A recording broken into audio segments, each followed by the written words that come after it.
Politics సంబంధించి రాజకీయంగా ఎలాంటి స్టేట్మెంట్లు ఇవ్వటం గానీ, ఆయన ఎన్నోసార్లు క్లారిటీ ఇచ్చారు.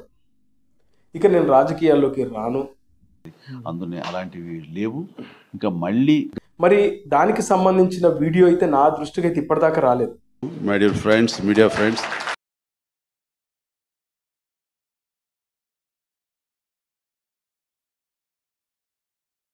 హలో ఫ్రెండ్స్, నేను రాజు గారు.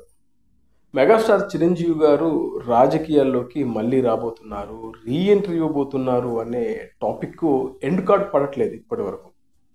ఆయన ఎన్నోసార్లు క్లారిటీ ఇచ్చారు. ఇక నేను రాజకీయాల్లోకి రాను, అలాగే కళామ తల్లికి సేవ చేసుకుంటాను అని చాలా సందర్భాల్లో అవకాశం దొరికిన ప్రతిసారి, ఈ రాజకీయాల గురించి ప్రస్తావన వచ్చిన ప్రతిసారి ఆయన క్లారిటీ ఇచ్చే ప్రయత్నం చేస్తూనే ఉన్నారు. కానీ దీని వెనకాల కథనాలు మాత్రం ఆగట్లేదు. అర్థం చేసుకున్నారండి. నేను పాలిటిక్స్‌కి 100% ఎవేగా ఉన్నాను. అండ్ ఎలాంటి పాలిటిక్స్ సంబంధించి రాజకీయంగా ఎలాంటి స్టేట్మెంట్లు ఇవ్వటం గానీ, ఎలాంటి ఇండైరెక్ట్‌గా చెప్పడం గానీ ఉండదు. అది సినిమా ప్రమోషన్‌లో ఆ సినిమా డైలాగు, ఆ క్యారెక్టర్ పరంగా నేను మాట్లాడిన దానికి వెంటనే ఒక రకమైన ఊపు వచ్చేసింది. అది మా సినిమా వరకు ఉపయోగపడితే చాలు అనుకున్నాను, అలాగే ఉపయోగపడింది. అందులో అలాంటివి లేవు. ఇంకా మళ్ళీ సినిమా తప్ప వేరే వ్యాపకం, వేరే వ్యాపారం, వేరే వ్యవహారం నాకు లేదు. దాదాపు 5 సంవత్సరాల నుంచి చిరంజీవి గారు బీజేపీలోకి రాబోతున్నారు, బీజేపీ గాలానికి చిరంజీవి గారు చిక్కారా అంటూ హెడ్డింగ్లు మాత్రం ఆపట్లేదు. అప్పటి నుంచి ఇప్పటి వరకు, స్టిల్ ఇప్పటి వరకు కూడా అవే హెడ్డింగ్లు, అవే కథనాలు, అవే రాతలు. రీసెంట్గా చూస్తే కిషన్ రెడ్డి గారు, కేంద్ర మంత్రి కిషన్ రెడ్డి గారు ఒక మీడియా సమావేశం ఏర్పాటు చేసి పాత్రికేయ మిత్రులతో మాట్లాడుతున్నారు. ఆ సందర్భంగా ఆయన చేసిన కామెంట్ అని పెద్ద ఎత్తున వైరల్ అవుతూ ఉంది. మరి దానికి సంబంధించిన వీడియో అయితే నా దృష్టికి అయితే ఇప్పటిదాకా రాలేదు. ఆయన మాట్లాడారు, నేను పిలిస్తే చిరంజీవి గారు రాజకీయాల్లోకి వస్తారు, నాకు ఆయనతో ఆ స్నేహం ఉంది, నా మాట ఆయన కాదనలేరు అనే విధంగా ఆయన చేసినట్లుగా, కామెంట్ చేసినట్లుగా వార్తలు అయితే వస్తూ ఉన్నాయి. సేమ్ టైం కొన్ని మీడియా ఛానల్స్, అలాగే కొన్ని ప్రింట్ మీడియాకు సంబంధించిన వాళ్ళు కూడా కథనాలు వేశారు. చాలామంది క్లారిటీ చేస్తున్నారు. బీజేపీలోకి చిరంజీవి బీజేపీలో చేరబోతున్నారు, బీజేపీ గాలానికి చిక్కిన చిరంజీవి, అలాగే కేంద్ర మంత్రిగా మెగాస్టార్ చిరంజీవి అంటూ హెడ్డింగ్లు, కథనాలు ఇంకా నాన్ స్టాప్. అయితే వీళ్ళందరికీ కూడా క్లారిటీ లేదు.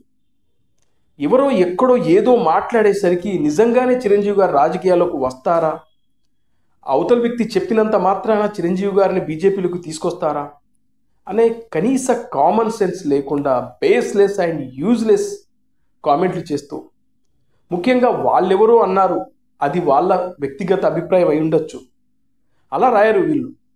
పలానా వ్యక్తి ఇలా ఆయన వ్యక్తిగత అభిప్రాయాన్ని చెప్పారు అని చెప్పి రాయరు, క్లారిటీ ఇచ్చేస్తారు. కనీసం క్వశ్చన్ మార్క్ లేదా ఆశ్చర్యార్థకం ఇవేం ఉండవు. క్లారిటీ, చిరంజీవి బీజేపీలోకి వస్తున్నారు. అయితే రీసెంట్గా చూస్తే బ్రహ్మానందం గారికి సంబంధించినటువంటి బ్రహ్మానందం అనే ఒక సినిమాకి సంబంధించిన ప్రీ రిలీజ్ ఈవెంట్కి చిరంజీవి గారు వచ్చారు. ఆ రోజున ఆయన ఏం మాట్లాడారో, ఈ రాజకీయాల గురించి ఆయన ఏం చెప్పారో ఒకసారి ఆ వీడియో ప్లే చేస్తాను, ఆ తర్వాత మాట్లాడుతున్నాను.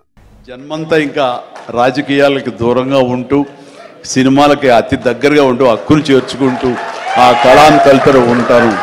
అది అంటే చాలామందికి డౌట్లు వస్తున్నాయి, ఏంటి కొంచెం అటు వెళ్తాడా ఏంటి, వాళ్ళకి పెద్ద పెద్ద వాళ్ళందరికీ దగ్గర అవుతున్నాడు, వాళ్ళందరూ దగ్గర చేసుకుని ప్రయత్నం చేస్తున్నారు అంటే కాదు, మరో రకంగా సేవలు అందివ్వడం కోసంగా చేయడమే తప్ప అంతకు మించి పొలిటికల్గా వెళ్ళటం అనేది లేదు. ఆ డౌట్ పెట్టుకోవద్దు my dear friends, media friends. లేదు, పొలిటికల్గా వద్దు. పొలిటికల్గా ముందుకు వెళ్ళటానికి నేను అనుకున్న లక్ష్యాల్ని, నేను అనుకున్న సేవాభావాల్ని, ఆ సేవల్ని చేయడం కోసంగా పవన్ కళ్యాణ్ ఉన్నాడు, ముందుకు వెళ్తున్నాడు. Yes, thank you so much, love you all. ఇది ఆ రోజున చిరంజీవి గారు ఇచ్చినటువంటి క్లారిటీ. క్లిస్టర్ క్లియర్గా చెప్పారు, నేను మళ్ళీ రాజకీయాల్లోకి వచ్చే ప్రసక్తే లేదు, ముఖ్యంగా నా తమ్ముడు రాజకీయాల్లో ఉన్నారు, నా ఆశయాలు, సిద్ధాంతాలు ఏవైతే ఉన్నాయో నా తమ్ముడు నెరవేరుస్తాడు, అంతేకాకుండా కళామ తల్లికి నేను సేవ చేయాలనుకుంటున్నాను అని చెప్పేసి ఆయన చాలా క్లారిటీతో చెప్పారు. అయినా కూడా ఈ టాపిక్ ఎండ్ కార్డ్ పడకపోతే ఎట్లా, మళ్ళీ మొదటికి వచ్చేసింది. ముఖ్యంగా వీళ్ళందరి ఆలోచన ఏంటంటే చిరంజీవి గారు బీజేపీ పెద్దలతో, ముఖ్యంగా ప్రధానమంత్రి, మన దేశ ప్రధానమంత్రి నరేంద్ర మోడీ గారితో చాలా సన్నిహితంగా ఉంటారు. అంతేకాకుండా అమిత్ షా గారిని కలిశారు, రామ్ చరణ్, అమిత్ షా, చిరంజీవి గారు కలిశారు. అదేవిధంగా ఇక్కడ ఆంధ్రప్రదేశ్లో అల్లూరి సీతారామరాజు గారి విగ్రహావిష్కరణకు చిరంజీవి గారు, అలాగే నరేంద్ర మోడీ గారు, అలాగే జగన్ గారు, వీళ్ళందరూ చూసాం మనం. అప్పుడు నరేంద్ర మోడీ గారు చిరంజీవి గారితో ఎంత క్లోజ్గా, ఎంత సన్నిహితంగా ఉన్నారో ఆ వీడియోస్ ఇప్పటికి కూడా మన కళ్ళెదుటే కనబడుతూ ఉంటాయి. అంతేకాకుండా మొన్ననే ఆంధ్రప్రదేశ్కు సంబంధించినటువంటి ప్రభుత్వం ఏర్పాటు రోజున ఆ ప్రమాణ స్వీకారానికి వచ్చినటువంటి ప్రధాని నరేంద్ర మోడీ గారు, అలాగే పవన్ కళ్యాణ్ గారు, చిరంజీవి గారు, ఆ ముగ్గురు మధ్యన ఉన్నటువంటి ఆ విజువల్స్ ఇప్పటికి కూడా మనం అది చూస్తేనే మనకు ఒక గూస్ బంప్స్ లాగా కనబడుతూ ఉంటాయి. మేబీ వీటన్నిటిని దృష్టిలో పెట్టుకొని వీళ్ళు ఆ మాట మాట్లాడుతున్నారా, ఏదో రోజున చిరంజీవి గారు బీజేపీలోకి వెళ్తారు, అందుకే బీజేపీ పెద్దలతో సన్నిహితంగా ఉంటున్నారా అనే ఆలోచన వీళ్ళు చేస్తున్నారా? ఇదే విషయం పైన కూడా ఆ రోజున బ్రహ్మానందంకి సంబంధించినటువంటి ప్రీ రిలీజ్ ఈవెంట్లో కూడా ఆయన అదే మాట కూడా చెప్పారు. ఆ రోజున ఈ విషయం కూడా చెప్పారు. అంటే చాలా మందికి డౌట్లు వస్తున్నాయి, ఏంటి కొంచెం అటు వెళ్తాడా ఏంటి, వాళ్ళకి పెద్ద పెద్ద వాళ్ళందరికీ దగ్గర అవుతున్నాడు, వాళ్ళందరూ దగ్గర చేసుకుని ప్రయత్నం చేస్తున్నారు అంటే కాదు, మరో రకంగా సేవలు అందివ్వడం కోసంగా చేయడమే తప్ప అంతకు మించి పొలిటికల్గా వెళ్ళటం అనేది లేదు. ఆ డౌట్ పెట్టుకోవద్దు my dear friends, media friends. ఇంత క్లారిటీ ఇచ్చినా కూడా మన మీడియా ఇంకా అవాస్తవాలు, సంచలనాల వెనుకనే పడుతుంది కానీ తప్పితే ఇవిగో వాస్తవాలు, ఆయన మళ్ళీ రాజకీయాల్లోకి వచ్చే ప్రసక్తి లేదు. ఒకవేళ కిషన్ రెడ్డి గారు లాంటి వ్యక్తి ఎక్కడో ఏదో మాట్లాడి ఉంటే ఆయన వ్యక్తిగత అభిప్రాయం మాత్రమే. ఆయన ఇప్పటికే చాలా సందర్భాల్లో క్లారిటీ ఇచ్చారని ఒక్క మీడియా సంస్థ కూడా ఇలాంటి కథనాలు రాయాలి. మేబీ రావచ్చేమో, వస్తాడేమో, రావాలనే ఆలోచన ఉందేమో, ఆయన కేంద్ర మంత్రి పదవి ఇస్తున్నారేమో, ఇంకొందరైతే ఆయనకు రాష్ట్రపతిగా బీజేపీ వాళ్ళు చిరంజీవి గారికి అవకాశం ఇస్తారేమో, కొందరు గవర్నర్గా వెళ్తున్నాడని ఇలాంటి రకరకాల కథనాలు అయితే వడ్డిచ్చేస్తున్నారు. నా పర్సనల్ ఒపీనియన్ ఏంటంటే చిరంజీవి గారు ప్రజారాజ్యం పార్టీ పెట్టిన తర్వాత, పెట్టే ముందు ఆయనని ఎన్ని రకాలుగా ఎంతలా మానసికంగా హింసించారో మనందరికీ తెలిసిందే. ఆ తర్వాత నేను పర్సనల్గా అనుకున్నది ఏంటంటే అనవసరంగా ఈయన రాజకీయాల్లోకి వచ్చారు, ఇలాంటి మంచి వాళ్ళకు ఈ రాజకీయాల్లో చోట్లేదు, ఈయన రాజకీయాల్లోంచి వెనక్కి వెళ్ళిపోతే బాగుండేమో అని నేను నిజంగా మనస్ఫూర్తిగా కోరుకున్నాను. ఆ రోజున అదే జరిగింది. ఆ తర్వాత ఆయన రాజకీయాల్లోంచి బయటకు వచ్చారు, ప్రశాంతంగా ఉన్నారు, హ్యాపీగా ఉన్నారు. ఆ తర్వాత కొన్ని ఇంటర్వ్యూలో కూడా చెప్పారు, నేను చాలా రోజుల తర్వాత సంతోషంగా నిద్రపోతున్నాను అనేది నా కుటుంబ సభ్యులు గమనించారు, హ్యాపీగా ఉన్నాను, సంతోషంగా ఉన్నాను అనేది నా కుటుంబ సభ్యులు నాతో చెప్తున్నమాట. అంటే నేను రాజకీయాల్లోకి వెళ్ళి ఎంత పొరపాటు చేశానన్న విషయాన్ని ఆయన చాలా సందర్భాల్లో ఇంటర్వ్యూలో చెప్పుకుంటూ వచ్చారు. అంటే 10 సంవత్సరాలు పాలిటిక్స్లో ఉండటంతో ప్రతిరోజు ఒక తెలియని స్ట్రెస్, ఒక తెలియని టర్బులెన్స్ అంటూ ఉంటుండేది. ఏ రోజు ఏం జరుగుతుంది, ఏ రోజు ఎలా మనం రియాక్ట్ అవ్వాలనే దాని మీద ఉంటుంది.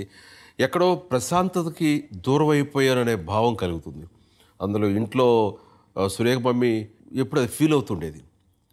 ఆ డిఫరెన్స్ మరీ ముఖ్యంగా ఎప్పుడైతే ఈ సినిమా ప్రారంభమైందో, నేను మేకప్ వేసుకుని ప్రతిరోజు సినిమా షూటింగ్ వెళ్ళటం, మళ్ళీ తిరిగి అదే హుషారుతో ఇంటికి రావటం, తను చూస్తుండగా ఎంత ప్రశాంతంగా, ఎంత హుషారుగా ఉన్నారు, ఇంత సరదాగా ఉండటం నేను 10 ఏళ్లలో ఎప్పుడు చూడలేదు. ఎప్పుడు ఏదో ఒక ఆక్యుపై కొంచెం సీరియస్గా మీరు ఉండటం జరిగింది అంటూ తను చెప్పినప్పుడు నిజమే కదా అని అనిపించింది. ఇప్పుడు ఆయన ప్రశాంతంగా ఉన్నారు, విశ్వంబర చేశారు, అది రేపు మాకు రిలీజ్కి రెడీ అవుతూ ఉంది. అలాగే అనిల్ రావిపూడి సినిమా చేస్తూ ఉన్నారు, అలాగే శ్రీకాంత్ ఓదెల సినిమాకి ఆయన గ్రీన్ సిగ్నల్ ఇచ్చారు. అంతేకాకుండా మరో 2 ప్రాజెక్టులకు కూడా ఆయన గ్రీన్ సిగ్నల్ ఇచ్చారు. ఇలా సినిమాలతో బిజీగా ఉన్నారు. హ్యాపీగా ఉన్న వ్యక్తిని మళ్ళీ తీసుకొచ్చి రాజకీయ రొంపులోకి ఎందుకు లాగుతున్నారు? ఆయన ఎన్నోసార్లు క్లారిటీ ఇచ్చినా కూడా ఎందుకు మీ అత్యుత్సాహం అనేది నాకు అర్థం కాని విషయం. ఇది నా పర్సనల్ ఒపీనియన్. చిరంజీవి గారు మళ్ళీ రాజకీయాల్లోకి వచ్చే ప్రసక్తే లేదు. మొన్ననే క్లారిటీ ఇచ్చారు కాబట్టి నేను గంటా పదంగా చెప్పగలను, మెగాస్టార్ ఆయన రాజకీయాల్లోకి రారు.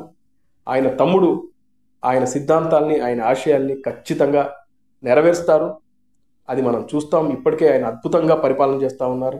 ఇక ఎంత మంచిగా చేసినా కొన్ని కాకులు కావు కావు కావు అంటూనే ఉంటే వాటి గురించి మనం పట్టించుకోవాల్సిన అవసరం లేదు.